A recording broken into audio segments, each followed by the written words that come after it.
Imagine the sound of a wooden bat making contact, not the clean, sharp crack of a home run that echoes through a stadium, but a sickening, heavy thud. On the final day of my sophomore year of high school, my life didn't change because of a goal I'd set or a dream I was chasing. It changed because a classmate's bat slipped out of his hands during a full swing and struck me directly between the eyes. I have no memory of the moment of impact. I only know the aftermath. My nose was crushed into a distorted U shape. The force sent the soft tissue in my brain slamming into the inside of my skull. In a fraction of a second, I had a broken nose, multiple skull fractures, and 2 shattered eye sockets. I remember waking up to see people staring, some running toward me in a panic. I looked down and saw spots of red on my clothes. I didn't know how bad it was. I was shocked, confused, and drifting. When a nurse eventually asked me what year it was, I said 1998. It was 2002. She asked who the president was. I said Bill Clinton. It was George W. Bush. And then she asked for my mother's name. It took me 10 seconds to remember. Patty. That delay was the sound of my brain shutting down. Before the sun set, I would stop breathing entirely. I would suffer 3 seizures, be airlifted to a trauma unit in Cincinnati, and be placed into a medically induced coma. When I finally woke up the next morning, my life was on an indefinite pause. It took 8 months before I could drive a car. I had to practice basic motor patterns, like walking in a straight line at physical therapy. And when I finally returned to the baseball field a year later, the one place I felt like myself, I was the only junior cut from the varsity team. I was sent to play with the sophomores on the junior varsity squad. It's a strange, heavy feeling to be at zero. To look at the gap between who you were and who you are now and see nothing but a mountain of disappointment. Most of us try to bridge that gap with sheer force of will or by setting massive, ambitious goals. But when you are truly at your lowest, you realize that goals are a luxury you can't afford. You stop looking for the big win, and you start looking for the atoms, the tiny, irreducible units of your daily life. I'm telling you this because we have been conditioned to believe that transformation requires a massive overhaul. But the truth is, when everything is broken, the only way forward is to focus on the architecture of your next 5 minutes. So I have to ask, where in your life do you feel stuck? Not just behind, but genuinely stalled? Because if you're waiting for a massive moment of inspiration to save you, you're looking at a map that doesn't lead to a destination. We've all been lied by the goal-setting industry, and it's time we deconstructed why that approach is failing you. See, there's a fundamental flaw in how we think about success. We are told to focus on a result, but winners and losers often have the very same goals. Every Olympian wants a gold medal. Every job candidate wants a position. Every cyclist in the Tour de France wants to stand on the podium. If the people who succeed and the people who fail both share the same objective, then the goal itself cannot be the thing that differentiates them. This is what we call survivorship bias. We look at the person at the top of the mountain and assume it was their ambitious vision that got them there, while we ignore the 1,000 people who had that exact same vision but never left the base. But it goes even deeper than that. Achieving a goal is only a momentary change. Think about a messy room. If you summon a burst of energy to tidy up, you have a clean room for your future self for maybe an hour. But if you keep the same sloppy pack rat habits that created the mess, you'll soon be looking at a new pile of clutter. You treated a symptom, but you didn't touch the cause. You're left chasing the same outcome because you never changed the system behind it. The goal-first mentality actually restricts your happiness. It creates this either-or conflict where you're essentially telling yourself, I can't be happy until I reach X. You're putting your life on hold for a milestone that might never come. But a systems-first mentality, that's the antidote. When you fall in love with the process rather than the product, you don't have to wait to give yourself permission to be happy. You can be satisfied every single time your system is running. If you want better results, you actually have to forget about the results. You have to stop staring at the scoreboard and start looking at the simple math of your existence. Let's look at that math, because the math is where the magic becomes inevitable. We often convince ourselves that massive success requires massive action, but the reality of high performance is much quieter. It's about the aggregation of marginal gains.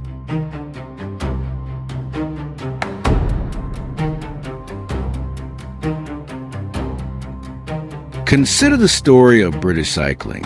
For nearly 100 years, they were the definition of mediocrity. Since 1908, they'd won exactly one gold medal. They were so bad that top bike manufacturers in Europe actually refused to sell them gear because they were afraid it would hurt their brand if other professionals saw the Brits using their bikes. Imagine being so poor at your craft that your association is considered a corporate liability. Then came Dave Brailsford. He didn't come in with a vision for a gold medal. He came in with a system of 1% improvements. They did the obvious things like wind tunnel testing and redesign seats. But then they looked at the overlooked areas.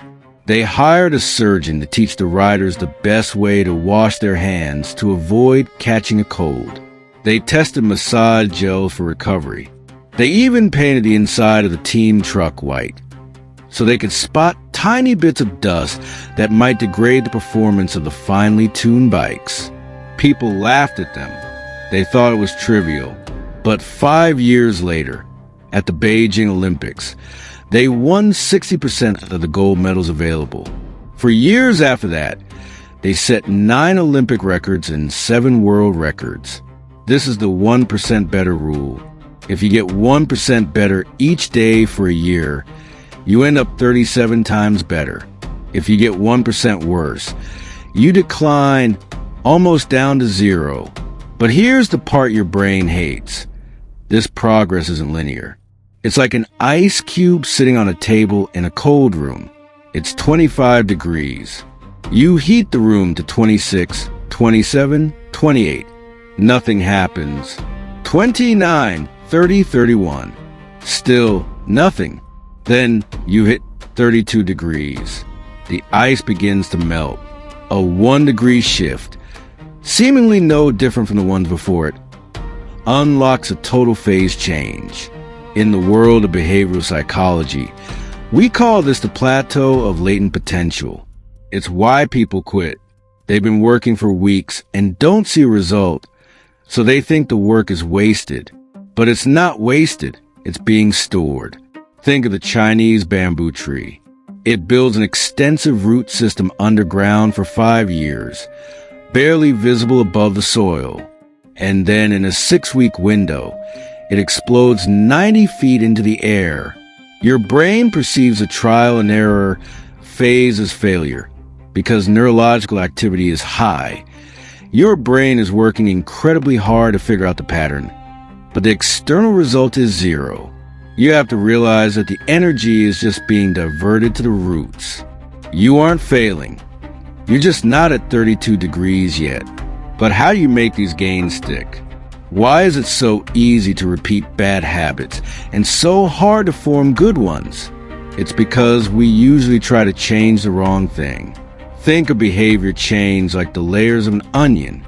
The outer layer is outcomes, what you get. The middle layer is processes, what you do. But the core, the deepest layer, is identity, what you believe. Most people start from the outside in.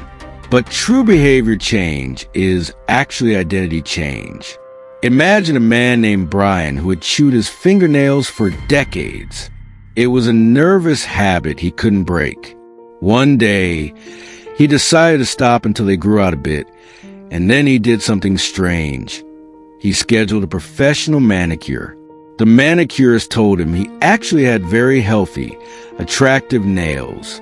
Suddenly, Brian was proud of his hands. He didn't see himself as a nail biter trying to stop. He saw himself as someone who took pride in his grooming. He never chewed them again. This is the difference between saying, "I'm trying to quit smoking," and "I'm not a smoker." The first person still believes they are a smoker who is struggling to be something else. The second person has edited their identity. The goal isn't to read a book. The goal is to become a reader. The goal isn't to run a marathon. The goal is to become a runner. Every action you take is a vote for the type of person you wish to become. No single instance will transform you, but as the votes build up, so does the evidence. When you write a single page, you are a writer. When you do one workout, you are an athlete. You don't need a unanimous vote to win an election. You just need a majority. You can edit your identity by casting a new vote today. And the way you do that is by designing a world where the right vote is the easiest one to cast. We have this cultural obsession with willpower. We think disciplined people are just better, stronger humans. But as a psychologist, I can tell you, disciplined people are usually just the architects of better environments. They don't use more willpower. They just need it less.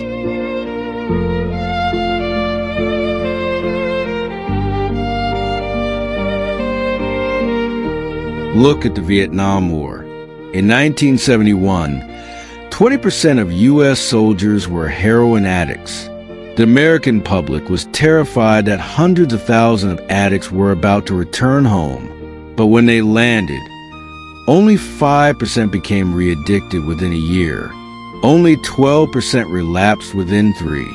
Typically, for addicts going through rehab in the States, the relapse rate is 90%. Why was Vietnam different? Because in Vietnam, the soldiers were surrounded by cues for drug use. The stress of war, easy access, friends who used. When they came back, the entire context changed. They weren't stronger in Ohio than they were in Saigon. Their environment was simply devoid of the triggers. The psychological relief they felt wasn't a product of grit. It was a product of a new choice architecture. If you want to change, you have to make the cues of your good habits obvious and the cues of your bad habits invisible.